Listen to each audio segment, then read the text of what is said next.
Hey, everybody. It is Coach Simone Kelly here with another Power Player feature for Own Your Power Radio and Own Your Power TV. And I'm so delighted to be interviewing one of my favorite people, Erica Salvemini, who is in New Jersey, Lyndhurst, New Jersey, and she is the owner of Just for Pause. Welcome, Erica. Hi, Simone. Thanks for having me here today. I'm super excited. So happy to see you in the flesh. Well, not the flesh, but Yeah. you know, see your face. We talk all the time, but It's true. I am up in the north, you are in the south. It's nice to catch up this way. Technology is awesome. Exactly. So I've known Erica for what, like 11 years? I don't even know. I lost At least track. 11. Yeah. Wow. Yeah. Before my kids were here, and both my boys are 11 and 11 and a half. So oh my goodness. Yeah. Wow. So I've been loving your business for the last, I guess 11 years. But how long have you been in business with Just for Pause? 16 years now. Wow. Okay. And tell us how you got started with the business. What inspired you to do a pet spa? Sure. Well, I always loved animals. I've had animals my whole life. I grew up with always either a dog and a handful of cats, literally a handful. Rabbits, ferrets, you name it, we had it. And they got me through some, every tough time in my life, my animals were there for me. And I grew up. I eventually became a marketing manager and a marketing director for a software firm. And it got to be a bit, too much. After a while, your spirit starts to get sucked out of you a little bit. Right. I started to experience that corporate burnout thing that everybody talks about. So I thought about it. For about a year, I thought, what could I do and make money and do what I love? Well, I love animals. I've always loved animals. I've always been good with my hands. I figured, let me give a crack at this and see how it goes. So I started in the mobile. I had a mobile grooming van. I'd go to, it's more of an upscale service just because it's a by appointment only or something?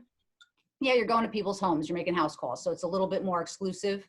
And it was nice. I made my schedule the way I wanted to. I worked when I wanted. I didn't work when I didn't want to or didn't feel like it. I never went without. There was always money in the grooming business. It's totally recession proof. It doesn't matter where you groom, how you groom, literally. I mean, you have the best of the best, and then you have the not so good, and then you have everything in the middle, and everybody makes money because you always need to get your pet's haircut, just like you need to get your hair done. So I started it that way. And then I decided I wanted to start a family, have kids. And about 4 years into it, I opened up my shop, and I've been stationary there ever since. And we've grown, and we have an academy now. We teach. We sell alternative wellness products like Cbd. Wait, slow down. The academy. Tell us what that is. Sure. Sorry, I didn't mean to jump right over that. That's a big deal. It is a big deal, and thank you for stopping me because I don't want to take that for granted. I was asked by a lot of people for a lot of years who would just literally walk in off the street or call me or email me. You have a great reputation. I love the way you work with animals. I'm considered the gentle pet groomer. We groom with compassion and love in our hearts, and it shows in the work, and the animals love us. So we tend to get all of the dogs that are difficult to groom. So we grew a reputation for ourselves this way. So people would come to me and say, I don't know how to groom, but I love animals. Would you teach me? So that went on for a while. So I taught a couple of the ladies who came in and started working for me just off the street. Angela's my first one just got out of college, graduated, and came and said, I'd love to work for you. And I was like, wow, that's cool. So she learned everything, like inside of a month, how to bathe and dry, professional pet bather. Then she learned how to groom. Then she's become my administrative assistant. And then she and I together built the curriculum for the academy because of all these other people who kept coming. And Angela's phenomenal. And she, had graduated school and was just fresh out of college. And so we were able to build that and work on that together. And before you knew it, we had a curriculum. In 2018, we started the academy, and we've had a number of graduates already. And the economy, it doesn't really affect this industry much, even in the downturns. So you can make money, you can make as much as you want, or if you want to be a part-time groomer. One of the ladies who works for me she retired from FedEx, a career with FedEx. Phyllis, what up? Shout out. And Phyllis is from Brooklyn. She's awesome. And she started a career with grooming, I don't know, in her 50s, late 50s. Mhm. I don't want to give away too much here, but she's been grooming with me for now like 7 years. And we have all sorts of people who get into grooming. And It's interesting how you said that doesn't matter what the economy is looking like. And one of the things one of my coaches always told me is people will always spend money on their children and their pets. Yes. So I can totally And see that. More so now. With their pets, I know. Sometimes the pets get treated better than the children, unfortunately. I can't tell you how many grown parents who come to me and say, if I knew then what I know now, I would have just had the pets. I would have just had 5 dogs and forget the kids. And then they start calculating the cost and how much it's costed over the amount of years. And yeah, it's hilarious. That's the joke. That's the joke I hear from all my girlfriends that are like, "Oh, Simone, you don't want any kids. You don't want to adopt. Just you and Shadow are good. Just be good. You don't want all the stress. They're so ungrateful." Absolutely. They don't so let's talk a little bit about, before we get into the actual topic at hand, Reiki for pets. Yes. Share a little bit about some of the things that pets get done at a pet spa, because I don't want people to just think, oh, we just wash the pets and put a bow on them.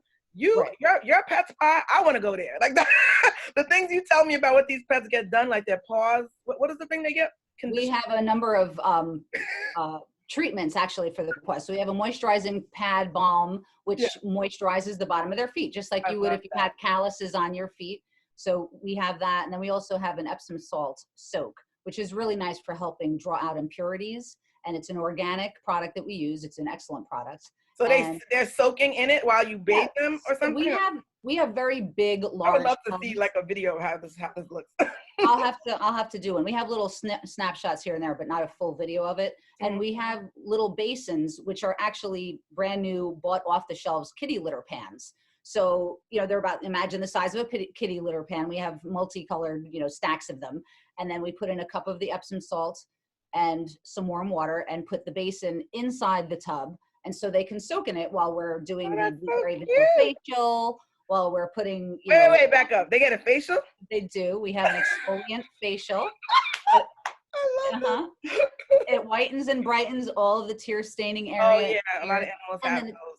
And then it smells really good afterwards. And the first thing people do when they grab their babies home is they, you smell on them and you love on them and you want to smell that really good smell. And so that's a really nice thing for them. So nice. Yeah. Now you're making me feel like my cat's paws are ashy. I got to go put some what could somebody at home do? Like put on their animal's paws? There's something, you could get something called bag balm. It's BAG and then BALM, and it comes in a little green tin, and that's been around for years. They used to use it on cows' udders when they chafe from milking the cows. So you can still get it, and it's non-toxic for the animals. It's supposed to be non-toxic. So check the ingredients for today before you do it, because I haven't used it in a lot of years, and I know that groomers used to use it a lot for their hands and for the pads on the dogs. Cats are more sensitive though. That is for sure. So I'll get back to you on that. All right. Yeah. No pressure. So let's talk about, for those who don't know what Reiki is, can you share your definition of Reiki? Sure. So Reiki is a way to harness energy. We're all energy.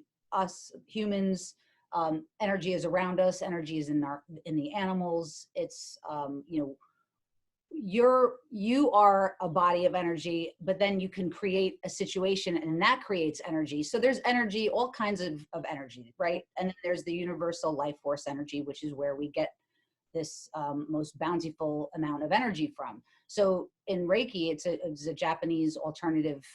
It's a healing technique. Medicine. Yeah. A lot of people that I tell people that are like, oh, what is that? Is it a religion? Or they freak out about it.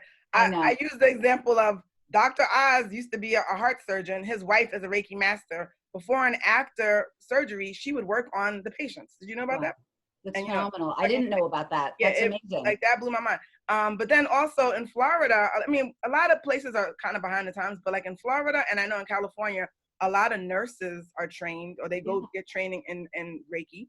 Or even healing touch practitioners. There's different kinds of healing modalities, but it blows my mind how open a lot of medical professions are now. Because they know how much it works. They know how, they use it for themselves. You talk to a lot of very smart doctors, and I say smart because they're smart in that they know open-minded. Innately how to make themselves well so that they can go on and do better. And, you know, great doctors, great anything, you're going to have to take a tremendous amount of care and mindfulness to your own presence and well-being. Right. So in order to do that every day and be strong, and then, you know, work the entire day, you know, just for today, I will work hard. Just for today, I will feel good. Right. So you have to follow all those tenets. Smart people know I got to make myself feel good. Well, how can I do that without all the pills and the pharmaceuticals? You know, not to say that all of the stuff is bad, but Reiki and other alternative modalities are a wonderful support to Western medicine. Exactly. So which is to your point of Dr. Oz's wife having Reiki, doing Reiki for these patients afterwards, which is wonderful. When I was doing in vitro fertilization, I was, you know, that's why I started Reiki all those years ago, was to heal myself because I wanted to have children, and I was told I had this unknown fertility challenge. I'm like, all right. So I didn't believe in, you know, popping all these, you know, pills, and I wanted to keep a clean vessel for the children that I would someday have, right? So I learned how to do Reiki. I started to do it on myself. And before I'd go for the in vitro treatments, I would have acupuncture done, and I would have Reiki done, because it helps calm and balance. It opens up the chakras. Yeah. Your chakras, your meridians or nadis, however you call it, the different energy centers, energy fields. It balances all of you, your physical, your emotional, your mental well-being, your energetic well-being. And when all of those things are in balance, as you know, we are doing well, and not just well, we are thriving. And that's what we hope, that's the aspiration that we want to do for ourselves and for everyone else. And when you get to that point, it doesn't matter if the world is crumbling around you, you can still be centered, and you can still go on to do better, greater things, and help the greater good, help the greater cause, whatever that is. Right. So let's compare a little bit, because, you know, as I'm also a Reiki master, and when people, after they get Reiki, there's so many different side effects, or, you know, benefits, I should say, is better choice of words, where they'll say, oh, I feel so clear. Oh, my migraine's gone. Oh, I feel healthy. I'm pooping now. Sounds hilarious, but that's a big, I know. I get that all the time. Like, they're like, Simone, what'd you do to me? I gave birth in the toilet. I cleared your blockages. You know, a lot of people have like energy bursts, like their mind, like they can think I remember doing like a marketing plan, like right after like I got Reiki, like your brain clear. Is just totally clear, totally connected. So with people, we know those are some of the results. Now with animals, how does that work? Explain that to us, because I haven't wrapped my head around how that works with animals. How do they keep still, number one? Absolutely. Well, it's amazing because innately they're very much like children. First of all, they're vessels of purity, love, goodness, and so they can absorb the Reiki, the healing energy, very quickly, very easily. They adapt to it. Once in a while, you'll have a pet who does resist you a little bit more. I've even had my own pets. They'll go to the other side of the room, and I'll have to like beam it at them. And you can, I put my Wonder Woman bracelets up. They don't know we got superpowers. That's how I tell people we're superheroes. That's it. Well, I know, exactly. So yeah, the animals will be looking at you like, what are you doing? What are you doing? Yeah. Then they calm, and then, but most of the time they literally, they'll come to me first, and they'll usually they're high strung. They're, you know, their eyes are bulging out of their head. They're stressed out. They're, you know, they bark incessantly. They can't stop themselves. They don't know how to calm down, or they've got like aggression issues, things like that. So I own a pet spa. So my clients are primarily my clients that we groom. So I know the dog. We usually know who they are. So they're not fearful when they come in.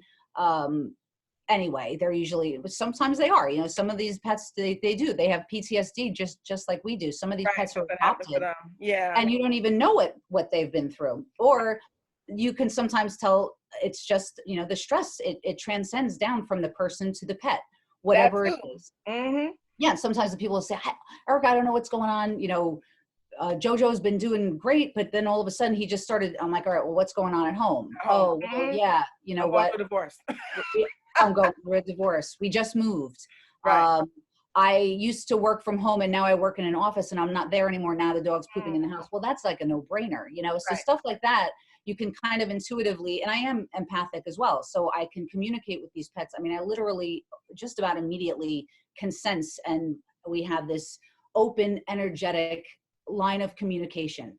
which is why we do so well in our grooming in my shop as well, because all the girls that work for me, everybody's empathic. They all love the animals to, such a heightened degree. It's just so easy, and your hearts are open. So when your heart is open, you can feel and read the animals. So I can tell, okay, this dog's got, like we were just saying, stress at home because this changed. So-and-so, there was a death in the family, or their best furry friend, died. It might have been a cat, it might have been a dog, but those are their siblings in the house. We're all family. We all live together. And that's what I want to impress upon people so much, is that they don't realize, and everybody loves their pets. You want them to feel good, feel happy, feel comfortable. They're your children. You don't realize that we do it to our kids too. We do it to our spouses. We stress each other out. We yell, or you don't even have to yell to stress somebody out. You could just be like they pick up the energy no matter vibrating, what. Pulsating, blob of stress all day long. You might be one of those people that just holds it and doesn't let go of it. You yourself likely need Reiki. And I've had customers where I've done Reiki for the pet and the parent, because again, this is a cycle, and they were smart enough to know that this, and I'm not saying that people aren't smart because they don't know this. It's people don't normally know this. They're not exposed to it. That's all. They're not. It's a learning thing. And when I tell people and explain, hey, think about it this way. It's just a different perspective. That's all it is opening your eyes to something new that maybe perhaps you never thought of. People go, oh, right. Yeah. Right. You know what? And then they start talking more. You know what? This has been going on at home, and this has been going on. All right. Now I know it. Now then they won't stop talking.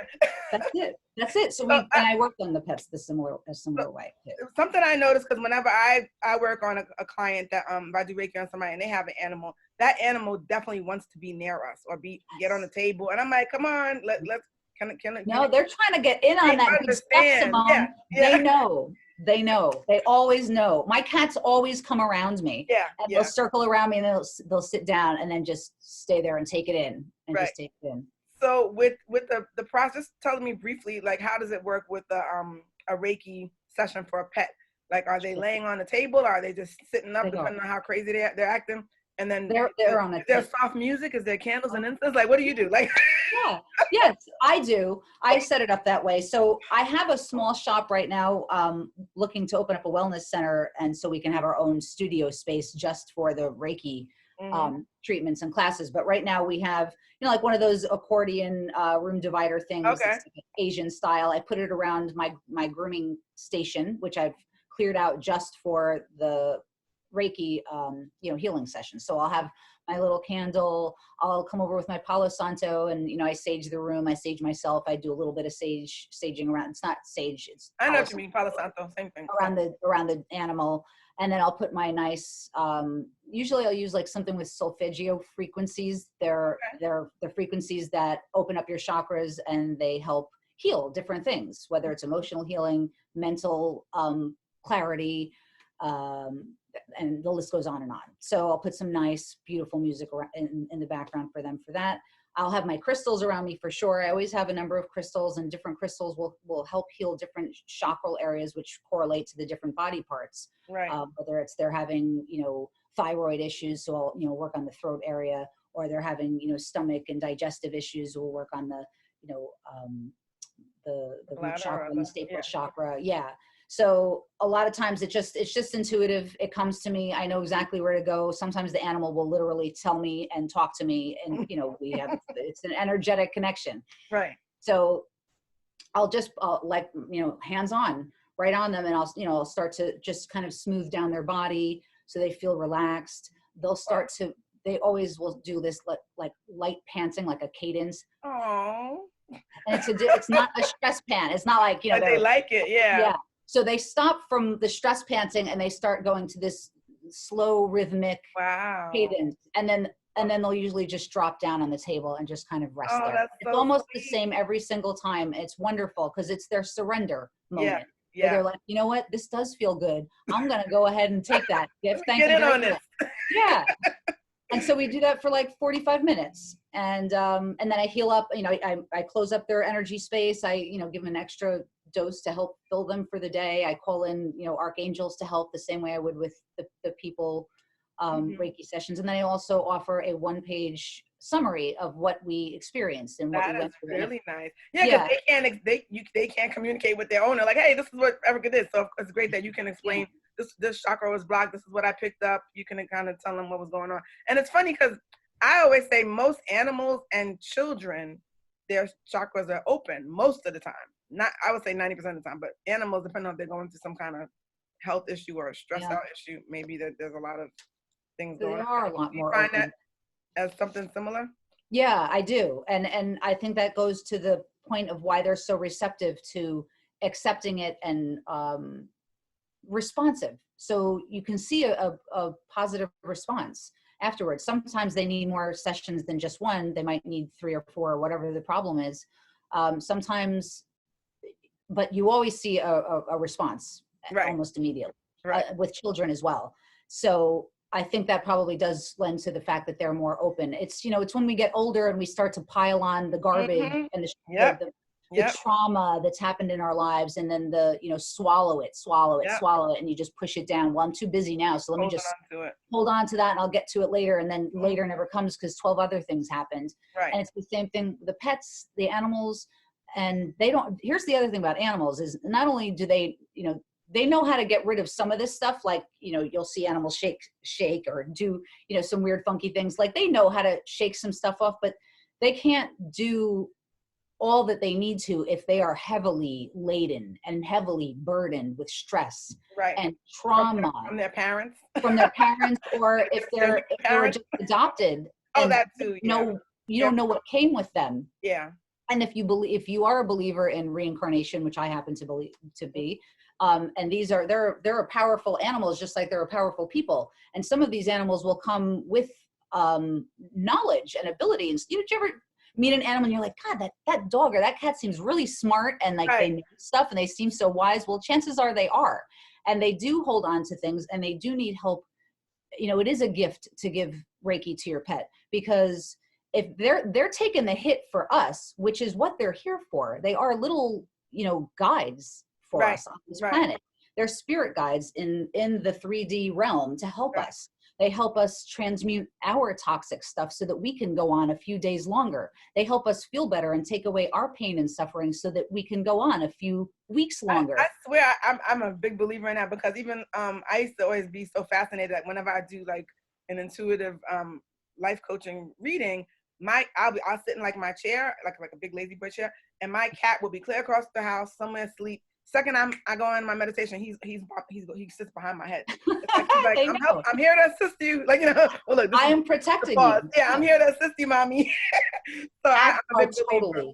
Total protectors too. Big time. The last thing I wanted to ask, I know you also work on people. So you do it where they actually come into your office, or you go to their house, and then you also do distant healing. So tell me. I do. So right now, I did for a while where I would go to people's homes and do Reiki. I don't have the ability to do that anymore, just because time restraints and like being what it is. I'm juggling I have two young boys. I have a business. I do the Reiki. So I do it long distance right now. Okay. People could email me if they were interested. I have an email address separate from the Just for Pause Pet Spots. Blissful You Reiki @gmail.com. A blissful you or just blissful you? A blissful you. You. Okay. Yeah. Let me make sure I even have that right. So you know what? I hardly ever use it. Let me give you the email address again. Okay. We'll add it to the bottom. Just text it to me and we'll add it. And then awesome. your website for Just for Pause, for those who are in Lyndhurst, New Jersey that want to come see you. Yes, that's justforpausepetspa.com, and that's the number 4. So JUST number 4 pause petspa.com, justforpausepetspa.com, and you can email me there as well, Erica @justforpausepetspa.com. That's fine. And the phone number is 201-460-1900. We also do sell organic premium CBD products for people, and now for pets. Now we do offer it for people as well. We even have Cbd Lozenges, which are really nice. And the CBD is great for so many different things, for people and their pets, for inflammation, for anxiety, stress, a number of neurological issues and disorders. So really good stuff. I highly recommend it if you're trying to get away from, pharmaceuticals. Medicine, yeah. Some of the stuff that, does leave side effects and longer lasting. So like I said, I'm not saying do away with it all, but if you can have a nice balance in your life, that's always helpful. Right. So yeah. Well, thank you so much, Erica. This has been amazing, and we learned so much. And I'm hoping that people will reach out to you and take you up on your offer. So again, her website is justforpause.com. The number 4 petspa.com. Oh, justforpausepetspa.com. I'm also on LinkedIn, Erica Salvemini, Gloria on LinkedIn. You can find me there. I do put out a lot of meditations and information on just how to feel good on a regular daily basis. We'll put all your contact links in the bottom. So that's awesome. Thank you. All right.